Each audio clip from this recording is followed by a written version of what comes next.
Video को skip ना करिएगा। साथ ही अगर आपको ये वीडियो पसंद आता है तो इसको लाइक करें और कमेंट करके अवश्य बताएं कि आपको ये शानदार टेक्निक्स कैसी लगी। इसके साथ साथ अगर आप हमारे YouTube चैनल HD केमिस्ट्री पर नए हैं तो चैनल को सब्सक्राइब करके बेल आइकन को प्रेस कर लीजिए, जिससे कि आप तक प्रत्येक वीडियो टाइम पर पहुंच सके। ठीक है, तो चलिए हम स्टार्ट करते हैं। तो सबसे पहले हमारा जो आज का सेशन है वो है कन्वर्जन रिएक्शंस। जी हाँ, तो हम पढ़ते हैं भैया कन्वर्जन रिएक्शंस।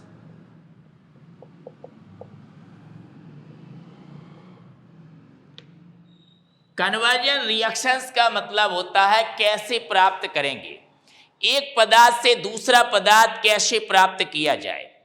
वो भी कभी कभार कार्बन बढ़ा दिया जाता है, कभी कभार ग्रुप चेंज कर दिया जाता है, फंक्शनल ग्रुप शो आई हो, कुछ भी हो, कुछ भी किसी भी तरह से दिया हो।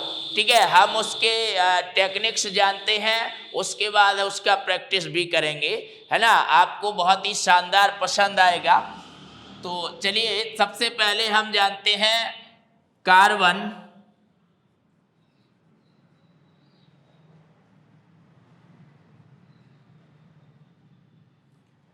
कार्बन इंक्रीजिंग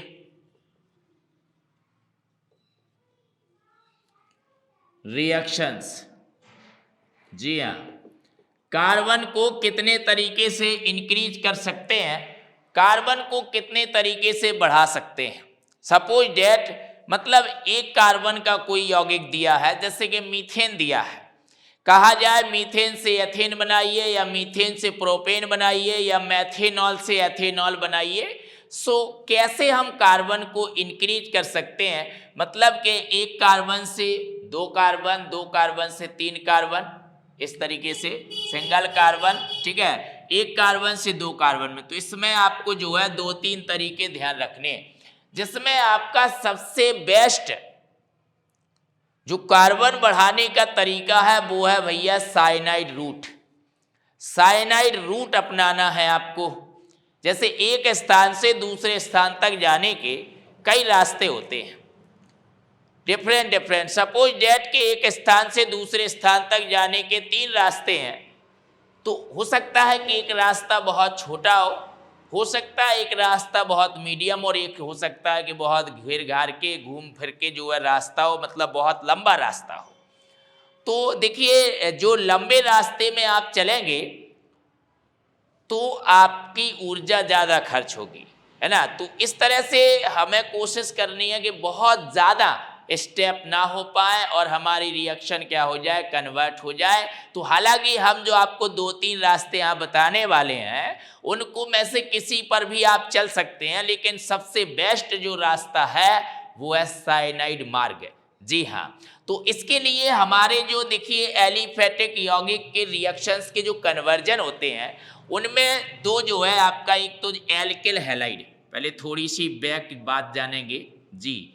एल्किल हैलाइड जो कि आपका पहला टॉपिक था haloalkanes and haloarenes, वहां पर एल्किल हैलाइड यानी हेलो एल्केन आपने स्टडी किया है।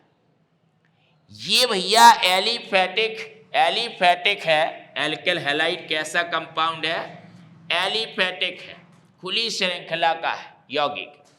इस एल्किल हैलाइड से आप अधिकांशतः एलिफेटिक यौगिकों को आप जो है कन्वर्ट कर सकते हैं, बना सकते हैं। यानी कि ये एलिफेटिक यौगिकों का एक जंक्शन है जहां से आप कुछ भी कहीं भी जा सकते हो। ठीक है, इसका एक मिनी स्टेशन है, वो है कार्बोक्सिलिक एसिड। जी, कार्बोक्सिलिक एसिड ये मिनी स्टेशन है। इस कार्बोक्सिलिक एसिड से भी आप बहुत सारे कन्वर्जन करोगे और आप एल्किल हैलाइड से भी बहुत सारे कन्वर्जन करोगे। सो जो भी पदार्थ दिया हो, जो भी यौगिक दिया हो, आप प्रयास करेंगे कि हम उसको पहले एल्किल हैलाइड में कन्वर्ट कर लें। अगर कार्बन बढ़ाना है तब तो आपको ये प्रयास करना ही है कि हम उसको एल्किल हैलाइड में कन्वर्ट करें सर्वप्रथम। ठीक है, तो सर्वप्रथम आप उसे एल्किल हैलाइड में कन्वर्ट कर देते हो। तो जैसे सपोज डेट CH4 दिया है मीथेन। अब इस मीथेन से आपको C2H6 यानी कि एथेन बनाना है। C2H6 एक कार्बन से 2 कार्बन, मतलब एक कार्बन को आपको बढ़ाना है, राइट। तो ये जो मीथेन दिया है CH4, सबसे पहले आप इसका एल्केल हैलाइड बनाओगे, तो यहाँ पर आप इसकी हैलोजन से क्रिया कराओगे प्रकाश की उपस्थिति में। जी हाँ, तो प्रेजेंटिंग इन लाइट, तो यहाँ पर ये आपका हो जाएगा भैया CH3Cl। यहाँ पर एक सब्स्टिट्यूशन रिएक्शन हो जाती है, प्रतिस्थापन अभिक्रिया हो जाती है और एल्केन एल्केल हैलाइड में कन्वर्ट हो जाती है। सो एल्केन को एल्केल हैलाइड में कन्वर्ट कर सकते हैं डायरेक्ट हैलोजन द्वारा। और जैसे ही ये आपकी एल्केल हैलाइड में कन्वर्ट हो गई, अब आपको यहाँ पर potassium cyanide alcoholic potassium cyanide के साथ रिएक्ट कर देना है, ठीक है। तो एल्कोहलिक पोटेशियम साइनाइड के साथ रिएक्ट करेंगे आप, KCl अलग हो जाएगा, ये आपका मेथल साइनाइड बन जाएगा। ये साइनाइड रूट है भैया, ये है साइनाइड रूट। जी हाँ, तो आपको साइनाइड रूट से आप कार्बन को बढ़ा सकते हैं। अभी बात पूरी समाप्त नहीं हुई है, ठीक है, अभी पूरी बात जो है समाप्त नहीं हुई है, अभी आगे देखते जाइए। तो देखिए, मैथेन से एथेन बनाना आपको, तो मैथेन से सबसे पहले एल्केन से आपने बनाया एल्केल हैलाइड। जी हाँ, इसके बाद आपने एल्कोहलिक पोटेशियम साइनाइड के साथ रिएक्शन करा दी, एल्केल साइनाइड बन गया, राइट। अब ये जो एल्केल साइनाइड बना, अब इस एल्केल साइनाइड का मतलब कि मेथिल साइनाइड का भैया रिडक्शन कर देते हैं, अपचयन करा देते हैं सोडियम और एल्कोहल द्वारा या किसी अन्य अपचायक द्वारा। यहाँ पर आप अपचयन करा सकते हो, तो 4 नवजात हाइड्रोजन यहाँ पर जुड़ जाती हैं। तो इस तरह से आपका CH3 CH2 NH2, जी हाँ, ये आपका प्राप्त हो गया भैया। एक कार्बन बढ़ चुका है, आप देख लीजिएगा, मैथेन में एक कार्बन था, आपने मेथिल क्लोराइड बनाया, फिर मेथिल साइनाइड बनाया, मेथिल साइनाइड का अपचयन करा दिया, ये आपका एथिल अमीन बन गया है। एथिल अमीन बन गया है, यहाँ पर एक कार्बन जो है इंक्रीज हो चुका है, बढ़ चुका है कार्बन। इसके बाद जैसे अमीन बनता है, आप इसकी क्रिया नाइट्रस अम्ल से करा देते हो। नाइट्रस अम्ल एक अनस्टेबल एसिड है जो कि उपलब्ध नहीं होता है, उसको इन सीटू प्रिपेयर किया जाता है तुरंत जो। तो हम ये यहाँ पर जो रिएक्शन कराएंगे वो NaNO2 और HCl से कराते हैं, सोडियम नाइट्राइट और HCl से रिएक्शन कराते हैं, तो यहाँ पर नाइट्रस अम्ल बन के रिएक्ट कर लेता है। तो इन सीटू प्रिपरेशन किया जाता है नाइट्रस अम्ल का, और ऐसा करने से अब यहाँ पर भैया अमीन है तो बनना तो चाहिए डाई एजोनियम साल्ट। तो अगर यहाँ पर एरोमेटिक अमीन होती है जैसे एनिलीन, तो एरोमेटिक अमीनों की नाइट्रस अम्ल से क्रिया कराते हैं, डाई एजोनियम साल्ट बनता है, वो भी स्टेबल स्थाई। लेकिन ये आपकी एलिफेटिक अमीन है, ओपन चेन वाली अमीन है। यहाँ पर जब आप नाइट्रस अम्ल से क्रिया कराते हो तो डाई एजोनियम साल्ट अनस्टेबल बनता है और वो शीघ्र ही एल्कोहल में टूट जाता है भैया। तो ये CH3 CH2 हुआ, जी हाँ, यहाँ डाई एजोनियम साल्ट अनस्टेबल है, वो एल्कोहल में टूट जाएगा, एल्कोहल यहाँ पर आपका बन जाता है, तो एथेनॉल बन जाएगा यहाँ पर, राइट, यहाँ पर ही आपका एथेनॉल बन जाएगा, ठीक है। तो इस तरह से अगर यहाँ पर एरोमेटिक अमीन होती तो डाई एजोनियम साल्ट बनता, सपोज डेट एनिलीन होती भैया, एरोमेटिक कन्वर्जन में बताएंगे हम वो बात आपको। तो अगर अब आप यहाँ पर नाइट्रस अम्ल की क्रिया कराते थे, ठीक है, तो अब यहाँ पर नाइट्रस अम्ल की क्रिया होने से डाई एजोनियम साल्ट बनता, बेंजीन डाई एजोनियम क्लोराइड, जी हाँ, डाई एजोनियम साल्ट बनता है भैया। ये यहाँ पर स्टेबल होता है, डाई एजोनियम साल्ट ये स्टेबल होता है, और एलिफेटिक के केस में ये अनस्टेबल होता है। तो ये एलिफेटिक था, जो एलिफेटिक ये अमीन है, और जब आप इसकी क्रिया नाइट्रस अम्ल से कराते हो, मतलब NaNO2 प्लस HCl, ठीक है, नाइट्रस अम्ल बन के यहाँ पर रिएक्ट करता है। तो यहाँ भी क्या बनना चाहिए भैया, कितना बनना चाहिए, CH3 CH2 और N2 plus Cl minus diazonium salt ही बनना चाहिए।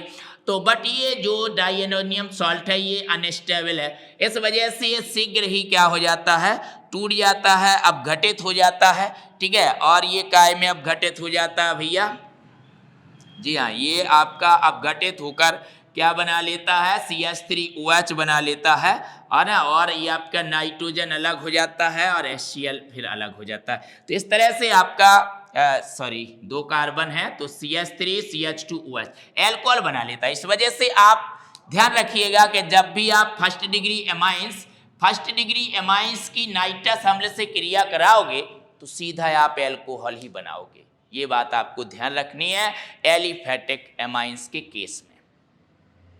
तो ये बेस्ट मार्ग है साइनाइड रूट कि आप एल्केन से एल्केल हैलाइड बनाते हो, फिर पोटेशियम साइनाइड से क्रिया करा के एल्केल साइनाइड बना लेते हो, फिर अपचयन करा देते हो, एमाइंस बन जाती है, कार्बन बढ़ जाता है। उस एमाइंस का नाइट्रस अम्ल से क्रिया कराएंगे, एल्कोहल बनेगा। अब भैया एल्कोहल से जो भी बनाना हो आगे, एल्केन नहीं बनाना है फिलहाल। तो अब एल्कोहल है आपका या कार्बोक्सिलिक अम्ल है, एल्कोहल है, कार्बोक्सिलिक अम्ल है, कुछ भी है, इनका जब आप लाल फास्फोरस और HI अम्ल द्वारा रिडक्शन कराते हो तो भैया एल्कीन बनती है।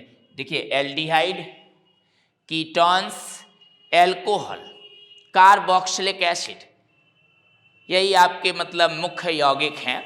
तो एल्डिहाइड्स हो, चाहे कीटोन्स हो, चाहे आपका एल्कोहल हो, चाहे कार्बोक्सिलिक एसिड हो, जब इनका रिडक्शन यानी अपचयन लाल फास्फोरस और HI सांद्र HI अम्ल द्वारा कराया जाता है तो इनका एल्कीन में अपचयन होता है। जी हाँ, तो यहाँ पर ये जो आपका CH3 CH2OH एथेनॉल दिया है, इसका रिडक्शन कराएंगे आप भैया HI हाइड्रोजन आयोडाइड सांद्र HI अम्ल और लाल फास्फोरस द्वारा। जब आप ये रिडक्शन कराते हैं तो भैया एल्कीन बन जाती है। जी हाँ, हमेशा चाहे आप एल्कोहल का अपचयन कराएं, एल्डिहाइड का कराएं, कीटोन्स का कराएं, कार्बोक्सिलिक एसिड का कराएं, अगर आप रिडक्शन लाल फास्फोरस और HI द्वारा करा रहे हैं तो एल्कीन ही बनेगी। ये क्लियर है, ये बात ध्यान रखनी है आपको। तो देखिए मैथिन से एथीन आपको प्राप्त हो गई। सो एल्केन में यानी एल्केल हैलाइड पहले बनाना पड़ेगा आपको, कार्बन आप साइनाइड रूट से, ये साइनाइड मार्ग है, इस मार्ग से आप कार्बन को भैया इंक्रीज कर सकते हो, बढ़ा सकते हो कार्बन को, राइट। तो देखिए एल्केन से बनाते हैं एल्केल हैलाइड, फिर बनाते हैं एल्केल साइनाइड पोटेशियम साइनाइड के साथ, और फिर अपचयन कराते हैं, एमाइंस बन जाती है, कार्बन बढ़ जाता है, इसको साइनाइड रूट कहते हैं। और एमाइंस का नाइट्रस अम्ल के साथ रिएक्शन कराते हो, एल्कोहल बन जाता है, एल्कोहल से पुनः एल्कीन बना सकते हो लाल फास्फोरस और HI द्वारा। दूसरा तरीका भैया, दूसरा तरीका है, अब दूसरा तरीका क्या है कि जो आपका मतलब एल्केल हैलाइड है जैसे CH3Cl, ठीक है, इसमें आप वुड्स रिएक्शन लगा देंगे। कौन सी रिएक्शन लगा देंगे, यहां पर वुड्स रिएक्शन लगा देंगे जी, वुड्स रिएक्शन लगा देंगे यहां पर आप, वुर्टज अभिक्रिया, ठीक है, वुड्स रिएक्शन जी, वुर्टज अभिक्रिया लगा देंगे। और वुर्टज रिएक्शन लगाओगे आप तो यहाँ पर एल्केल हैलाइड के दो मॉलिक्यूल्स सोडियम मेटल के साथ रिएक्ट कर जाते हैं ड्राई ईथर के प्रेजेंटिंग में, शुष्क ईथर की उपस्थिति में, और इस तरह से दुगनी कार्बन आपके सीधे इंक्रीज हो जाते हैं, ठीक है, और ये आपका NaCl अलग हो जाएगा। जी हाँ, तो अगर एक कार्बन के एल्केल हैलाइड है तो दो कार्बन की एल्कीन आपको प्राप्त हो जाएगी। अगर दो कार्बन के एल्केल हैलाइड है तो 4 कार्बन की एल्कीन आपको प्राप्त होगी। मतलब यहाँ पर 2, 4, 6, 8 इस तरह से यहाँ पर इवन नंबर में कार्बन इंक्रीज होंगे, ठीक है। ऑड नंबर में कार्बन आप इंक्रीज नहीं कर सकते हैं। मतलब अगर आप एल्केल हैलाइड में वुड्स रिएक्शन लगाते हैं तो जितने कार्बन का एल्केल हैलाइड है उससे दुगने कार्बन की, डबल दुगने कार्बन की एल्कीन आपको मिलेगी। इस वजह से आप बुट्स रिएक्शन का प्रयोग हमेशा नहीं कर सकते हो। ठीक है, आपको जहां दुगनी संख्या में कार्बन बढ़ाना हो वहां पर इस रास्ते का भी ये छोटा सा रास्ता है, डायरेक्ट मार्ग समझिए, इससे आप डायरेक्ट जो है कार्बन को बढ़ा सकते हैं, राइट। लेकिन बेस्ट ज़्यादा यूज होना है आपका साइनाइड मार्ग, ये ज़्यादा यूज होगा। ठीक है, 2 तरीके बताए हमने आपको कार्बन को इंक्रीज करने के, राइट। अब इसके बाद तीसरा तरीका भैया इसी एल्केल हैलाइड से, जी हाँ। अब इस एल्केल हैलाइड में जो आपका जो एल्केल हैलाइड है, मतलब जो CH3Cl है, ठीक है, या CH3CH2Cl है, ठीक है, और इसमें आप लगाएंगे कॉरे हाउस सिंथेसिस रिएक्शन। जी, अब ये आप कॉपर आयोडाइड और लिथियम की उपस्थिति में रिएक्शन कराएंगे। ठीक है, क्यूप्रस आयोडाइड और लिथियम की उपस्थिति में आप एल्केल हैलाइड से ही रिएक्शन कराएंगे, तो ये आराम से आपका क्या हो जाता है भैया, कार्बन क्या हो जाता है, बढ़ जाता है। यहाँ पर आप ऑड नंबर में कार्बन को बढ़ा सकते हैं, मतलब विषम क्रम में एक कार्बन आप हर बार बढ़ा सकते हैं। ये कॉरे हाउस सिंथेसिस रिएक्शन कहलाती है, कॉरे हाउस सिंथेसिस रिएक्शन से। तो आप ये एल्केल हैलाइड की दूसरे एल्केल हैलाइड के साथ रिएक्शन करा देते हो। ठीक है, तो ये यहाँ से बढ़ सकता है, बट इसके अलावा भी एक मार्ग है कि जो आपका एल्केल हैलाइड है, कोई भी एल्केल हैलाइड है, जैसे मान लीजिए R बॉन्ड X, अब RX मान सकते हो एल्केल हैलाइड को। ठीक है, तो इस एल्केल हैलाइड की आप मैग्नीशियम मेटल के साथ रिएक्शन कराओगे भैया, ड्राई ईथर में, शुष्क ईथर में ये रिएक्शन कराओगे, तो ये आपका RMgX बन जाएगा। R नेगेटिव है, यहाँ पर MgX पॉजिटिव है, इसको आप एल्केल मैग्नीशियम हैलाइड यानी कि ग्रेगनार्ड रीजेंट कहते हैं। ग्रेगनार्ड क्या कहते हो भैया, ग्रेगनार्ड रीजेंट कहते हो। ये ग्रेगनार्ड रीजेंट है, ये एक सिंथेटिक रीजेंट है, इससे बहुत से पदार्थों का सिंथेसिस किया जा सकता है, संश्लेषण कराया जाता है। ये सन 1900 में विक्टर ग्रेगनार्ड ने खोजा था। ये विक्टर ग्रेगनार्ड ने जो है इसकी मेथड दी है बनाने की कि एल्केल हैलाइड पर मैग्नीशियम धातु की क्रिया कराते हैं, जो कि एक विस्फोटक क्रिया होती है, जो बहुत ही सावधानी पूर्वक कराई जाती है, और इससे एल्केल मैग्नीशियम हैलाइड बनता है। और जितने भी एल्केल मैग्नीशियम हैलाइड होते हैं वो सब कार्बोनिल यौगिकों पर, कार्बोनिल समूह पर योग करते हैं, न्यूक्लियोफिलिक एडिशन रिएक्शन करते हैं, जिससे हम एक यौगिक से दूसरा यौगिक बना सकते हैं बाय ग्रेगनार्ड रीजेंट द्वारा। ठीक है, तो ग्रेगनार्ड रीजेंट ये आपका, यहाँ से भी आप कार्बन को क्या कर सकते हो भैया, इंक्रीज कर सकते हो, यहाँ से भी आप कार्बन को बढ़ा सकते हैं। जी हाँ, अब ये जो एल्केल हैलाइड बना, अब यहाँ पर आप कोई भी कार्बोनिल यौगिक ले लीजिए, सपोज डेट आपने एक कार्बन बढ़ाना है, तो आपको जो है फॉर्मेल्डिहाइड ले लेना है। ठीक है, फॉर्मेल्डिहाइड लिया आपने और इस पर आपने रिएक्शन करा दी भैया RMgX की, तो कार्बोनिल समूह में कार्बन पर प्लस चार्ज है, ऑक्सीजन पर माइनस चार्ज है, और यहाँ पर एल्केल पर माइनस चार्ज है, MgX पर प्लस चार्ज है। तो भैया न्यूक्लियोफिलिक एडिशन होगा, तो R जुड़ेगा जाके कार्बन से, तो ये इस तरीके से एक योगात्मक यौगिक बन जाता है, और ऑक्सीजन से जुड़ जाता है भैया MgX। और जैसे ही एडक्ट बनता है, योगात्मक यौगिक बनता है, आप उसका जल अपघटन करा देते हैं। जी, जब आप उसका जल अपघटन कराते हैं तो इस प्रकार से आपको एल्कोहल मिल गया।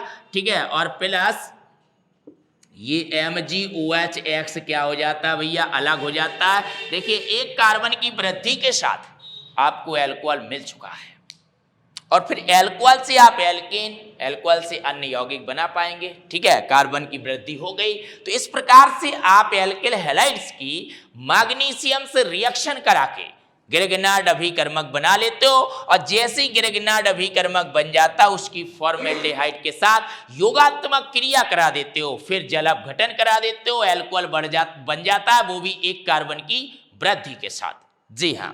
इसके अलावा अगर आप यहाँ पर फॉर्मेल्डिहाइड आपको नहीं चुनना था तो यहाँ पर आप कार्बन डाइऑक्साइड भी चूज कर सकते हैं। जी, कार्बन डाइऑक्साइड पर इस ग्रिग्नार्ड रीजेंट की रिएक्शन कराएंगे तो कार्बन डाइऑक्साइड में भी एक कार्बन होता है CO2 में, ठीक है। तो वहां से भी आपको एक कार्बन को क्या कर सकते हो, इंक्रीज कर सकते हो, बढ़ा सकते हो, ठीक है। तो अब आप ग्रिग्नार्ड रीजेंट की कार्बन डाइऑक्साइड के साथ रिएक्शन करा देंगे। जी हाँ, तो देखिए CO2 कार्बन डाइऑक्साइड के साथ RMgX की रिएक्शन कराओगे तो भैया R जुड़ेगा जाके कार्बन से, MgX जुड़ जाएगा जाके ऑक्सीजन से। जी हाँ, तो R bond C double bond O single bond OMgX adduct बन जाएगा और इसका अब आप क्या कर देंगे, जल अपघटन कर देंगे, अम्लीय जल अपघटन। तो यहाँ पर H आ जाएगा, मतलब कि ये इस तरीके से बन जाएगा भैया कार्बोक्सिलिक एसिड और अलग हो जाएगा आपका MgOH ये आपका अलग हो जाएगा। तो एक कार्बन की वृद्धि के साथ कार्बोक्सिलिक एसिड बन गया।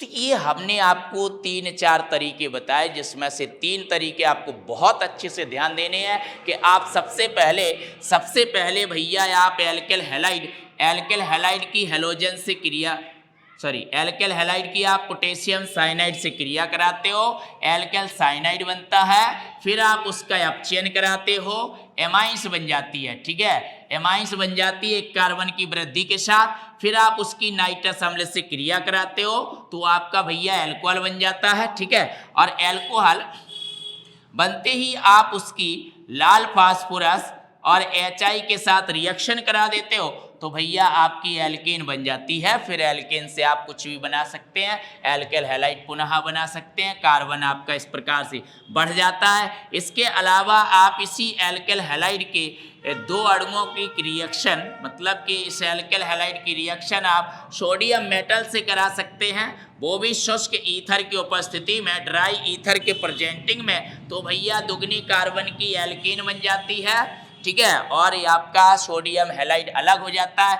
यहाँ से भी आप कार्बन बढ़ा सकते हो। इसके अलावा आप इस एल्केल हैलाइड की मैग्नीशियम मेटल से रिएक्शन करा के भैया ग्रेगनार्ड अभिकर्मक बना सकते हैं और फिर इस ग्रेगनार्ड अभिकर्मक के साथ आप इसके साथ कार्बन बढ़ाने के लिए 2 रास्ते हैं आपके, या तो फॉर्मेल्डिहाइड के साथ योग कराइए और या फिर भैया कार्बन डाइऑक्साइड के साथ योग कराइए। जी हाँ, तो या तो फॉर्मेल्डिहाइड के साथ योग करा देते हैं या कार्बन डाइऑक्साइड के साथ योग करा देते हैं, तो दोनों ही केसेस में एडक्ट यानी कि योगात्मक यौगिक बन जाता है और जो भी एडक्ट बनता है उसका क्या कर दिया जाता है, अम्लीय जल अपघटन कर दिया जाता है। जैसे ही अम्लीय जल अपघटन कराते हैं तो एक कार्बन की वृद्धि के साथ यहाँ पर आपका एल्कोहल बन जाता है और यहाँ पर एक कार्बन की वृद्धि के साथ कार्बोक्सिलिक एसिड बन जाता है, ठीक है, जिनसे आप अनदर कंपाउंड बना सकते हैं, दूसरे कंपाउंड बना सकते हैं। समझ आई बात? तो इस तरह से आप कार्बन को इंक्रीज कर सकते हो, कार्बन को बढ़ा सकते हो।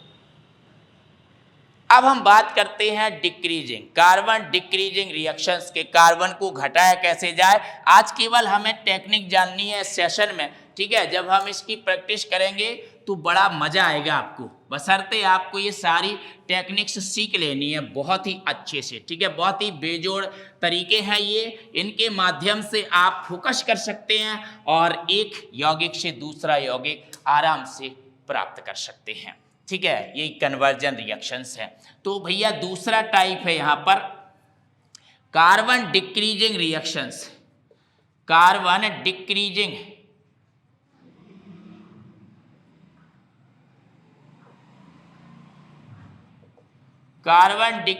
रिएक्शंस। कार्बन को डिक्रीज कैसे किया जाए, कार्बन को घटाया कैसे जाए। तो कार्बन को घटाने के लिए जो हमारी जर्नी है वो कार्बोक्सिलिक एसिड तक की जर्नी है या उसका डेरिवेटिव्स। या तो हमें कार्बोक्सिलिक एसिड बनाना पड़ता है या फिर उसका डेरिवेटिव्स बनाना पड़ता है। जब हमें कार्बोक्सिलिक एसिड या उसका डेरिवेटिव्स मिल जाता है तभी हम भैया कार्बन को नष्ट करने की टेक्निक लगा सकते हैं, ठीक है। तो मतलब जो भी आपके पास ऑर्गेनिक कंपाउंड दिया है, जो भी ऑर्गेनिक कंपाउंड दिया है भैया, जो भी कार्बनिक यौगिक दिया है है ना, बहुत ही शानदार बात बता रहे हैं आपको। ऑर्गेनिक कंपाउंड, जो भी ऑर्गेनिक कंपाउंड दिया है सबसे पहले आप उसको कन्वर्टेड करते हो कार्बोक्सिलिक एसिड में। काय में कन्वर्ट करते हो भैया? कार्बोक्सिलिक एसिड में कन्वर्ट करते हो। जी हाँ, यहां तक की जर्नी आपको तय करना ही करना है। आप ऑर्गेनिक यौगिक को कार्बोक्सिलिक अम्ल में कन्वर्ट करेंगे, कन्वर्ट ग्रुप में आ जाएगा। ये सारी बातें कन्वर्ट ग्रुप की भी टिप्स है भैया। तो कोई भी कार्बनिक यौगिक दिया हो, आप पहले पहुंचेंगे कार्बोक्सिलिक अम्ल यानी मिनी स्टेशन पर। बाद में हम आपको फ्लो चार्ट भी देंगे, है ना, वो भी बहुत शानदार तरीके से समझाएंगे। हमारा प्रत्येक वीडियो देखने का प्रयास करें, आपको बहुत ही अच्छी केमिकल रिएक्शंस बनने लगेंगी। तो आप फ्लो चार्ट में हम आपको बताएंगे कि जो जंक्शन है और जंक्शन से क्या क्या बना सकते, और जो आपका कार्बोक्सिलिक एसिड यानी मिनी स्टेशन है वहां से जो है कहां कहां पर आप पहुंच सकते हैं। तो ये आपकी ऑर्गेनिक कंपाउंड से कार्बोक्सिलिक एसिड तक की पहले आपको जर्नी तय करनी पड़ेगी। इसके उपरांत ही आप यहां से कुछ टेक्निक का इस्तेमाल कर सकते हो और यहां से आप कार्बन को डिक्रीज कर सकते हो। जी हाँ, कार्बन को भैया डिक्रीज कर सकते हो। तो यहां से आपका कार्बन डिक्रीज होगा कार्बोक्सिलिक एसिड से। जी, तो चलिए अभी हम फिलहाल कार्बोक्सिलिक एसिड लेते हैं और उससे कार्बन को आपको नष्ट करना बताते हैं। तो पहला सबसे आसान तरीका है भैया डी कार्बोक्सिलेशन। कार्बोक्सिलेशन क्या होता है? COOH या COO का ऐड होना कार्बोक्सिलेशन होता है, उसका अलग होना डी कार्बोक्सिलेशन होता है। ठीक है, तो सबसे पहला जो तरीका है वो है डी कार्बोक्सिलेशन। जी हाँ, यानी कि इसको हिंदी में आप कहते हैं विकार्बोक्सिलीकरण। विकार्बोक्सिलीकरण हिंदी में कहते हो भैया। डीकार्बोक्सिलेशन यानी विकार्बोक्सिलीकरण। जी, इससे आपको क्या करना है कि जो भी आपका कार्बोक्सिलिक एसिड है, जी कार्बोक्सिलिक एसिड है, सबसे पहले उसका आपको सोडियम सॉल्ट लेना है। जी, सोडियम सॉल्ट ही ले लेते हैं। जी, तो सोडियम सॉल्ट लेना आपको, सबसे पहले सोडियम सॉल्ट लेना है, सोडियम कार्बोक्सिलेट, राइट। अब ये जो आपके पास भैया सोडियम कार्बोक्सिलेट सॉल्ट आया है, इसको सोडा लाइम के साथ आपको हीट करना है। ठीक है, सोडा और लाइम मतलब चूना की उपस्थिति में आपको इसे हीट कर देना है। तो सोडा लाइम के साथ जब आप इसे हीट करेंगे तो भैया आपको एल्केन मिल जाएगी और सोडियम कार्बोनेट जो है अलग हो जाएगा। तो आप देख पा रहे हैं कि एक कार्बन जो है क्या हो चुका है, नष्ट हो चुका है। गौर से देखिए सोडियम लवण को और गौर से देखिए एल्केन को, एक कार्बन घट चुका है। जी हाँ, बहुत ही आसान तरीका। सपोज दैट दिया है एसिटिक अम्ल, तो एसिटिक अम्ल का सोडियम लवण लेंगे भैया, सोडियम एसीटेट। जी, सोडियम एसीटेट लेंगे। ठीक है, और इस सोडियम एसीटेट को ना सोडा और लाइम के साथ गरम कर देंगे। सोडा लाइम के साथ गरम करेंगे भैया, बन जाएगा मीथेन और अलग हो जाएगा सोडियम कार्बोनेट। तो ये विकार्बोक्सिलीकरण है, यहां से आपका कार्बन डिक्रीज हो रहा है। पहला तरीका कार्बन को डिक्रीज करने का। इसके अलावा भैया दूसरा तरीका है जो बहुत ही शानदार तरीका है, वो है सिमेट रिएक्शन।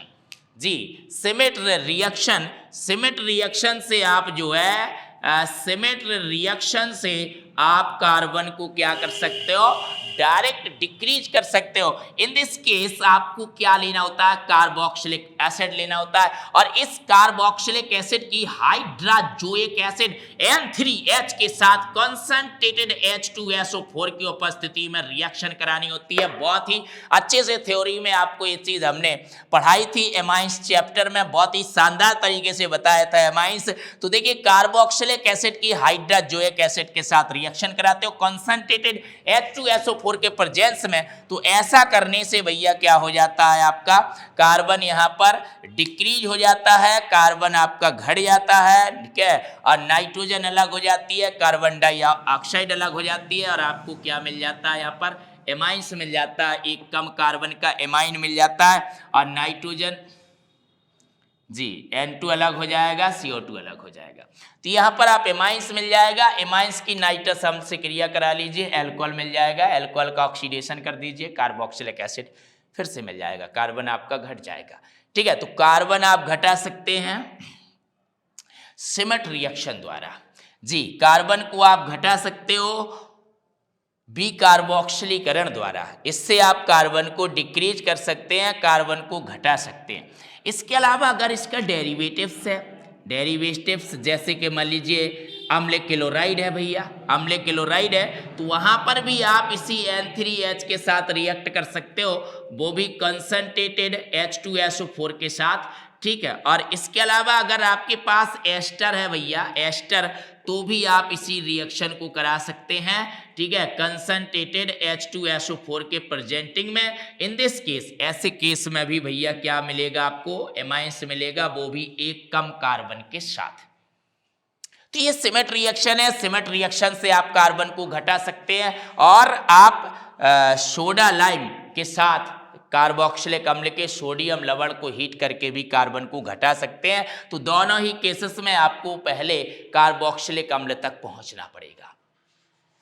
इसके बाद भैया एक और तरीका है कार्बन को घटाने का, थोड़ा सा लॉन्ग है लेकिन यहीं से होता हुआ गुजरता है, तो उसको भी भैया ध्यान दे लीजिए। क्या होता है ना कि जब आप कन्वर्जन कर रहे होते हैं तो कई बार की कोई तरीका ध्यान नहीं आता है, तो एक तरीका ध्यान नहीं आता, दूसरा ध्यान आ जाता है। ठीक है, आपका माइंड है भैया किसी भी तरह से चल सकता है एग्जामिनेशन हॉल में। ठीक है, किसी भी तरह से आपका माइंड चल सकता है। जब आपके पास बहुत सारे तरीके होंगे, बहुत सारे जो है अस्त्र होंगे ना, तो आप किसी भी अस्त्र का इस्तेमाल करके, है ना, अच्छे से अच्छा शिकार कर सकते हो, कोई भी आप जो है। लेकिन आपके पास पहले जो है अस्त्र तो होने चाहिए ना, तो बहुत सारे तरीके आपके पास होने चाहिए। तो एक और तरीका भैया शानदार सा, कार्बोक्सिलिक एसिड। ठीक है, कार्बोक्सिलिक एसिड की रिएक्शन कराइएगा अमोनिया के साथ, अमोनिया के साथ रिएक्शन कराएंगे भैया, अमोनियम सॉल्ट बनेगा, अमोनियम कार्बोक्सिलेट। राइट, अब अमोनियम कार्बोक्सिलेट बनाए, इस अमोनियम कार्बोक्सिलेट को हीट कर दीजिए, हीट कर देंगे, यहाँ पर वाटर मॉलिक्यूल्स का क्षरण हो जाएगा और एमाइड बन जाएगा। जी हाँ, एमाइड बन जाएगा। कन्वर्ट ग्रुप में भी ये टेक्निक काम आएगी, ये रूट काम आएगा भैया, बहुत ही अच्छा रूट है ये भी, एमाइड बन गया। राइट, अब इस एमाइड में कार्बन को डायरेक्ट नष्ट करने के लिए डायरेक्ट बहुत ही पॉपुलर रिएक्शन है भैया, वो है आपकी किसके साथ रिएक्शन, ब्रोमीन, ब्रोमीन और KOH के साथ reaction, Hopman bromamide degradation. Hopman bromamide निम्नीकरण अभिक्रिया, डिग्रेडेशन अभिक्रिया हाफमैन ब्रोमेमाइड रिएक्शन के नाम से बहुत ही प्रचलित है, जो आपसे अलग से भी शॉर्ट नोट में पूछी जाती है। ब्रोमीन और KOH के साथ रिएक्शन कराते हैं। यहाँ पर KOH एक्वस ले सकते हो, एल्कोहलिक ले सकते हो। राइट, तो इन दिस केस आपका जो ये CO दिख रहा है ये खत्म हो जाता है, आपको एमाइंस मिल जाती है। ठीक है, और ये CO किस रूप में अलग हो जाता है, पोटेशियम कार्बोनेट के रूप में क्या हो जाता है भैया, ये अलग हो जाता है। तो यहाँ पर आपका कार्बन घट चुका है और आपको ये फर्स्ट डिग्री एमाइंस मिल चुकी है। राइट, ये आपकी एमाइड थी, एमाइड से आप एमाइंस, इस तरह से कार्बन घट चुका और आराम से आपको मिल चुकी है एमाइड। अब इस रिएक्शन को हम पूरा लिख देते हैं, पूरा ये क्या होगी, बहुत मोस्ट रिएक्शन है, तो ये एमाइड है। ठीक है, इसकी रिएक्शन कराएंगे आप ब्रोमीन के साथ और KOH के साथ, तो कंप्लीट रिएक्शन किस तरह से होगी, तो ये आपका बन जाएगा RNH2 एमाइन प्लस भैया पोटेशियम है पॉजिटिव, Br नेगेटिव, ब्रोमीन के साथ जुड़ेगा पोटेशियम। ठीक है, तो KBr हो जाएगा, पोटेशियम ब्रोमाइड के साथ जुड़ेगा। सो 2 ब्रोमीन है यहाँ पर भैया, तो 2 से आपको यहाँ मल्टीप्लाई करना पड़ेगा संतुलन के लिए, बैलेंस करने के लिए। इसके अलावा जो आपका ये पोटेशियम है ये कार्बोनेट के रूप में, ये जो CO अलग हो रहा नहीं, कार्बोनेट के रूप में अलग होगा, तो भैया K2CO3 बनेगा, पोटेशियम कार्बोनेट बनेगा। जी, पोटेशियम 2 + 2 4 हो गए, आपको यहाँ 4 से मल्टीप्लाई करना होगा। ठीक है, तो 4 आपके भैया 4 और एक 5 ऑक्सीजन हो गए, जिसमें से 3 ऑक्सीजन यहाँ कार्बोनेट में निकल चुके हैं, 2 ऑक्सीजन बचे हैं और 4 हाइड्रोजन, तो 2H2O, एकदम बैलेंस, शानदार। ये है आपकी Hopman bromamide degradation reaction, HBD reaction. ठीक है, तो HBD रिएक्शंस आप केवल एमाइड पर लगा सकते हो। सो पहले कार्बोक्सिलिक एसिड तक का रास्ता आपको तय करना है और कार्बोक्सिलिक एसिड की अमोनिया से रिएक्शन करा के उसको हीट करके एमाइड बनाना है। एमाइड बनने के बाद आप हाफमैन ब्रोमेमाइड रिएक्शन द्वारा कार्बन को डिक्रीज कर सकते हैं। जी हाँ, तो इस तरह से आपने जाना कि हम कार्बन को इंक्रीज कैसे कर सकते हैं, डिक्रीज कैसे कर सकते हैं। अब हम जानते हैं कि हम बॉन्ड को कन्वर्ट कैसे करेंगे। एक बॉन्ड को यानी जैसे सिंगल बॉन्ड है तो सिंगल बॉन्ड को डबल बॉन्ड में, डबल बॉन्ड को ट्रिपल बॉन्ड में कैसे कन्वर्ट करते हैं, मतलब कन्वर्ट बॉन्ड की टिप्स जानेंगे। कार्बन को आप डिक्रीज कर पाएंगे, इंक्रीज कर पाएंगे इन टिप्सों के माध्यम से। इसके बाद आप जो है बॉन्ड को कैसे कन्वर्ट करेंगे, ठीक है, बॉन्ड को आप कैसे कन्वर्ट करेंगे उसकी भी टेक्निक जान लेते हैं। कन्वर्ट बॉन्ड, जी भैया, कन्वर्ट बॉन्ड, बॉन्ड को आप कैसे कन्वर्ट करेंगे, राइट। अब बॉन्ड कन्वर्ट का मतलब है भैया कि जैसे हमारे पास सिंगल बॉन्ड है सपोज डेट, और हमें कंपाउंड ना डबल बॉन्ड का बनाना है, डबल बॉन्ड का कंपाउंड हमें बनाना है, ठीक है। और हमारे पास डबल बॉन्ड है और उससे मान लीजिए हम ट्रिपल बॉन्ड का कंपाउंड बनाना चाहते हैं, ट्रिपल बॉन्ड बनाना चाहते हैं, ट्रिपल बॉन्ड लाना चाहते हैं, या फिर डबल बॉन्ड से सिंगल बॉन्ड, आपस में इनको जो है कैसे इंटरचेंज किया जाए, कैसे कन्वर्ट किया जाए एक दूसरे में। तो सपोज डेट सिंगल बॉन्ड है, उसे डबल बॉन्ड लाना है, और डबल बॉन्ड से आपको ट्रिपल बॉन्ड लाना है, ठीक है। तो ऐसे में आपको क्या करना होगा, जैसे कि भैया हम एथेन मान लेते हैं, CH3 एथेन है, तो भैया सबसे पहले ना आप यहाँ पर हेलोजन के साथ पहले तो रिएक्शन कराइए, तो एल्केल हैलाइड बना लीजिए, ठीक है। तो ये आपका CH3CH2X एल्केल हैलाइड बन जाएगा भैया। और एल्केल हैलाइड बनने के बाद अब आप यहाँ पर रिएक्शन कराइएगा KOH से, लेकिन जो KOH अब आपको यूज करना है वो एल्कोहलिक KOH यूज करना है। एल्कोहलिक KOH क्या करता है, एलिमिनेशन रिएक्शन करता है। इस एलिमिनेशन यानी विलोपन होगा एक कार्बन से हाइड्रोजन का और एक कार्बन से हेलोजन का, मतलब हाइड्रोजन हैलाइड का विलोपन हो जाएगा और इस तरह से आपका सिंगल बॉन्ड डबल बॉन्ड में कन्वर्ट हो जाएगा। जी हाँ, सिंगल बॉन्ड आपका डबल बॉन्ड में यूं ही कन्वर्ट हो जाएगा। लेकिन आपको ध्यान रखना है कि फॉर सब्स्टिट्यूशन रिएक्शन, मतलब सब्स्टिट्यूशन रिएक्शन के लिए कौन सा आप KOH यूज करते हैं, फॉर सब्स्टिट्यूशन रिएक्शंस। तो सब्स्टिट्यूशन रिएक्शन भैया कौन देता है, KOH ही देता है, बट एक्वस मीडियम में। जलीय KOH जब आप एल्केल हैलाइड की जलीय KOH से रिएक्शन कराते हो, एल्केल हैलाइड की आप जैसे एथिल हैलाइड है, ठीक है, एथिल क्लोराइड है, और अगर आप उसकी रिएक्शन एक्वस KOH से कराते हैं तो यहाँ पर सब्स्टिट्यूशन होता है, और इन दिस केस भैया एल्कोहल बनता है, और क्या अलग हो जाता है, पोटेशियम हैलाइड अलग हो जाता है, इन दिस केस एल्कोहल बनता है। लेकिन अगर आप एलिमिनेशन रिएक्शन की बात करें, विलोपन रिएक्शन, एलिमिनेशन रिएक्शन, ये भी कॉम्पिटिटिव एग्जाम्स में बहुत ज़्यादा पूछा गया है, ठीक है। मीडियम चेंज कर देने से, विलायक सॉल्वेंट चेंज कर देने से क्रिया चेंज हो रही है। देखिए भैया बहुत मोस्ट चीज़ है, स्टार पॉइंट बना के ध्यान रखिएगा इसको। थ्योरी में भी बहुत फोकसिंग करके आपको ये चीज़ बताई गई थी, ठीक है। फॉर एलिमिनेशन रिएक्शंस, तो भैया फिर एलिमिनेशन रिएक्शंस में क्या होता है, इसमें आप अगर KOH एल्कोहलिक ले लेते हैं, एल्कोहल में घोलकर KOH को यूज करते हैं, तो ये भैया क्या करता है, एलिमिनेशन करता है। जी हाँ, तो अब यहाँ पर जैसे CH3CH2Cl दिया है, और अब आपने ये रिएक्शन KOH के साथ कराई, बट एल्कोहलिक KOH के साथ कराई, ठीक है, एल्कोहलिक KOH के साथ रिएक्शन कराएंगे तो यहाँ पर हाइड्रोजन हैलाइड का पूरा मॉलिक्यूल्स विलुप्त हो जाएगा, और CH2 मतलब क्या बनेगी, एल्कीन बनेगी। हालांकि दोनों में प्रतिस्पर्धा होती है,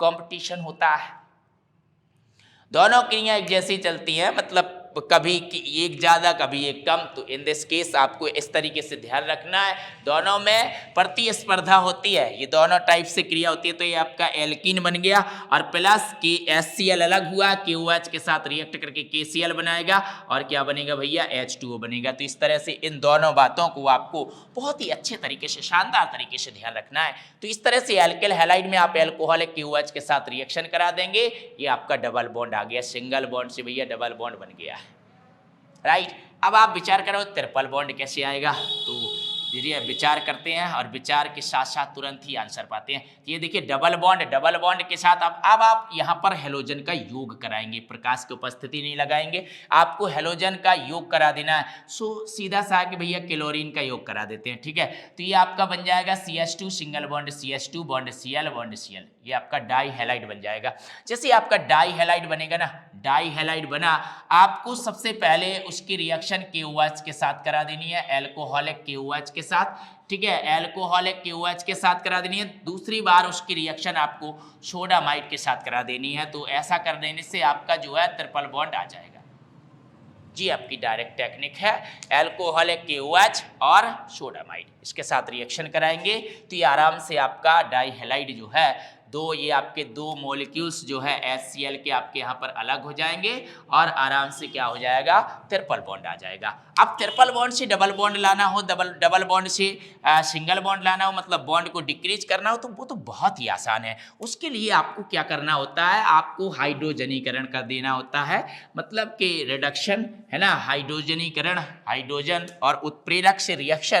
तो ये आपका आराम से ट्रिपल बॉन्ड, जैसे कि CH ट्रिपल बॉन्ड CH दिया, आप रिएक्शन कराएंगे इसकी हाइड्रोजन से। यहाँ पर एक धातु उत्प्रेरक ले सकते हो, जिसमें से निकल ले सकते हैं आप, या प्लेटिनम ले सकते हैं, या पैलेडियम ले सकते हैं। इस क्रिया को हाइड्रोजनीकरण कहते हैं और हाइड्रोजन का योग हो जाएगा भैया, ये ट्रिपल बॉन्ड डबल बॉन्ड में कन्वर्ट हो जाएगा। इसके बाद पुनः फिर से आप हाइड्रोजन के साथ रिएक्शन कराएंगे इन्हीं उत्प्रेरक के प्रेजेंटिंग में, ठीक है, प्लैटिनम पैलेडियम में से कोई भी एक चुन सकते हो और ये आप डबल बॉन्ड काय में बदल जाएगा भैया, सिंगल बॉन्ड में बदल जाएगा। तो इस तरह से ट्रिपल बॉन्ड को डबल बॉन्ड में, डबल बॉन्ड को सिंगल बॉन्ड में बदलना एकदम आसान है, एकदम आसान, ठीक है, ये एकदम आसान है। और आपका जो है सिंगल को डबल बॉन्ड में बदलना, इसके लिए ध्यान रखिए एल्कोहलिक KOH, जी हाँ।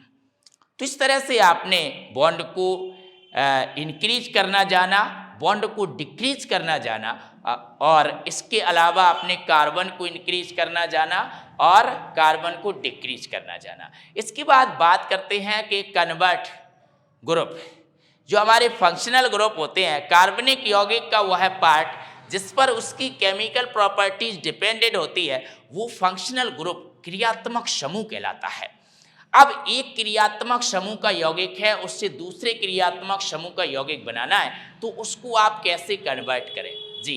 तो आप ग्रुप को कन्वर्ट कैसे करें, कन्वर्ट ग्रुप पर और हम बात कर लेते हैं, ठीक है। ये आपको टेक्निक्स बहुत ही अच्छे तरीके से ध्यान रखनी है। अब हम कन्वर्ट ग्रुप पर बात करते हैं कि आप ग्रुप को कैसे कन्वर्ट करेंगे, फंक्शनल ग्रुप का कन्वर्जन, एक ग्रुप से दूसरा ग्रुप आप कैसे बनाएंगे, कैसे कन्वर्ट करेंगे, जी हाँ। तो आप जनी बात करते हैं हम कन्वर्ट ग्रुप के बारे में जी। कन्वर्ट ग्रुप पर बात करते हैं। तो कन्वर्ट ग्रुप में सपोज डेट एल्कोहल है, जी हाँ, एल्कोहल है, एल्कोहल से आप बनाना चाहते हो एल्डिहाइड, ठीक है, एल्डिहाइड बनाना चाहते हो, एल्डिहाइड बनाना चाहते हो और एल्डिहाइड से आप बनाना चाहते हो कार्बोक्सिलिक एसिड, जी भैया, कार्बोक्सिलिक एसिड ऐसे बनाना चाहते हैं आप, एल्कोहल से एल्डिहाइड। तो देखिए RCH2OH एल्कोहल, एल्कोहल से RCHO एल्डिहाइड और एल्डिहाइड से RCOOH कार्बोक्सिलिक एसिड, जी। तो देखिए इसमें आपको क्या करना होता है, जो हमारा ये एल्कोहल है ना, इसका आप ऑक्सीडेशन करा देते हैं। अब ये आप ऑक्सीडेशन KMnO4 प्रबल ऑक्सीडाइजिंग एजेंट द्वारा करा सकते हो, या फिर ये आपका जैसे K2Cr2O7 है, ये भी प्रबल ऑक्सीडाइजिंग एजेंट है। तो इसके द्वारा जब आप ऑक्सीडेशन कराओगे भैया, तो बराबर कार्बन की एल्डिहाइड बन जाएगी, ठीक है, एल्डिहाइड बन जाएगी, ये ऑक्सीडेशन रिएक्शन कहलाएगी। और एल्डिहाइड ना फर्दर ऑक्सीडाइज हो जाती है और बना देती है carboxylic acid. In this case आप एल्डिहाइड पर क्रिया को रोक नहीं सकते हैं प्रबल ऑक्सीकारक के केस में। ठीक है, इसके अलावा अगर आप इस रिएक्शन को एल्डिहाइड पर रोकना चाहते हैं भैया, रोकना चाहते हैं इस फर्स्ट डिग्री एल्कोहल से एल्डिहाइड बनाना चाहते हो और एल्डिहाइड पर क्रिया को आप रोकना भी चाहते हैं, तो इसके लिए आपको कॉलन रीजेंट या सॉरेट रीजेंट का आपको प्रयोग करना पड़ेगा या पीसीसी पीडीसी का यूज करना पड़ेगा, प्रीडीनियम क्लोरोक्रोमेट, या फिर कॉलन रीजेंट का यूज करते हैं CrO3.2py, है ना, इन CH2Cl2 सॉल्वेंट। जी, इस सॉल्वेंट में थ्योरी में बहुत अच्छे से बात बताई थी आपकी, है ना, इस सॉल्वेंट में आप इसको यूज कर देते हो तो इन दिस केस आपका ये जो ऑक्सीडेशन है भैया वो एल्डिहाइड पर स्टॉप हो जाता है, एल्डिहाइड पर रिएक्शन रुक जाती है, लगाम लग जाती है, ये ऑक्सीडेशन क्रिया ही है। और अब आगे आप इसमें यहाँ पर एल्डिहाइड, चूंकि बहुत आसानी से एल्डिहाइड ना ऑक्सीकृत होते हैं, इसलिए आप माइल्ड ऑक्सीडाइजिंग एजेंट, मृदु ऑक्सीकारकों का भी आप यूज कर सकते हैं, माइल्ड ऑक्सीडाइजिंग एजेंट जैसे कि टॉलेंस रीजेंट, ठीक है, टॉलेंस रीजेंट का यूज कर सकते हो भैया, या फिर फेलेंग सॉल्यूशन का यूज कर सकते हो भैया, फेलेंग ए एंड बी को मिक्सअप करके फेलेंग सॉल्यूशन को यूज कर सकते हो भैया, ये माइल्ड ऑक्सीडाइजिंग एजेंट है। इनकी स्थिति में आसानी से आपका जो है क्या हो जाएगा, एल्डिहाइड कार्बोक्सिलिक एसिड में ऑक्सीडाइज हो जाएगा। तो आप एल्कोहल और एल्डिहाइड और कार्बोक्सिलिक एसिड को ऑक्सीडेशन द्वारा कन्वर्ट कर सकते हो। इसी तरह भैया उल्टा चल रहा है, अगर आपके पास कार्बोक्सिलिक एसिड है तो उसका आप रिडक्शन करा दीजिए, रिडक्शन। अब रिडक्शन आप लिथियम एल्यूमिनियम हाइड्राइड द्वारा करा सकते हैं, सोडियम बोरोहाइड्राइड द्वारा करा सकते हैं, हाइड्रोजन द्वारा करा सकते हो, ठीक है, निकेल प्लेटिनम प्रेजेंटिंग में, ठीक है, या फिर आप सोडियम और एल्कोहल द्वारा करा सकते हैं। मतलब बहुत सारे हमने आपको सामान्य अपचायक बताए थे, कोई भी सामान्य अपचायक चुनकर आप इसका रिडक्शन करा सकते हैं भैया, काय में, एल्डिहाइड में, और एल्डिहाइड का फिर से रिडक्शन हो जाएगा और आपका ये बन जाएगा भैया एल्कोहल। ठीक है, तो इस तरह से आप कन्वर्ट ग्रुप कर सकते हो। ठीक, इसके बाद आप एल्कोहल से एमाइंस बना सकते हो, ठीक है, और एमाइंस से एल्कोहल बना सकते हो, वो भी आपका कन्वर्ट ग्रुप के अंतर्गत आता है। तो ये चीज़ें आपको ध्यान रखनी है कि आप कितने तरीके से ग्रुप को कन्वर्ट कर सकते हैं, ठीक है, कितने तरीके से आप ग्रुप को कन्वर्ट कर सकते हैं। तो अब थोड़ा सा दो तरीके और जान लेते हैं, क्योंकि ये वीडियो काफ़ी लॉन्ग हो रहा है, हम प्रैक्टिस नेक्स्ट वीडियो में करेंगे, ठीक है। तो अब थोड़ा सा और जान लेते हैं भैया कि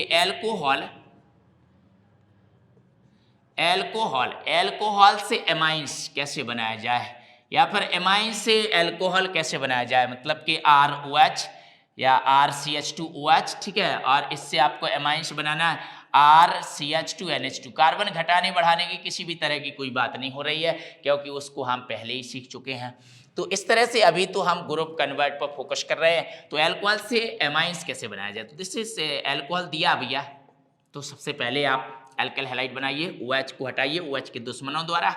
OH के दुश्मन बताए थे भैया, PCl5 है, जैसे ध्यान रखिएगा, PCl3 है, ठीक है, इसके अलावा SOCl2 है, इसके अलावा भैया अनहाइड्रेटेड, जी हाँ, अनहाइड्रेटेड ZnCl2, अनहाइड्रेटेड ZnCl2 and HCl, concentrated HCl, इसका यूज कर सकते हो। ये आपके पास रीजेंट है जो OH को जो है हटा देते हैं, बिल्कुल आराम से आपका CH2Cl बन जाएगा, OH क्या हो जाएगा, हट जाएगा, यहाँ से विलुप्त हो जाएगा, सब्स्टिट्यूट हो जाएगा OH। और ऐसे अब आप जो ये एल्काइल हैलाइड बन चुका है, ठीक है, आपको भैया एमाइंस लाना है, ठीक है, तो एल्काइल हैलाइड बन चुका है, आपको एमाइंस लाना है।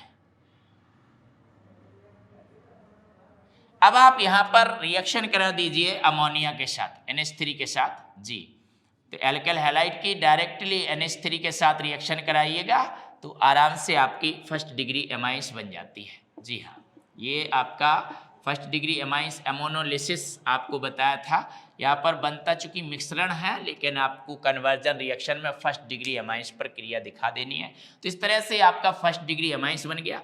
अब ये जो एमाइंस है, एमाइंस से आप एल्कोहल कैसे बनाएंगे, ठीक है, तो एमाइंस पर आप एल्कोहल कैसे बनाएंगे, उसके लिए तो भैया डायरेक्ट बताए थे, है ना, कि क्या इन सिटू प्रिपेयर कर लेते हो आप, क्या इन सीटू प्रिपेयर करते हो? Nitrous acid. जी हाँ, नाइट्रस एसिड प्रिपेयर करते हो और डाइएजोनियम सॉल्ट यहाँ पर अनस्टेबल होता है, डायरेक्टली क्या प्राप्त होता है आपको? अल्कोहल प्राप्त होता है। जी हाँ, तो आप आराम से एमाइंस को अल्कोहल में कन्वर्ट कर सकते हो।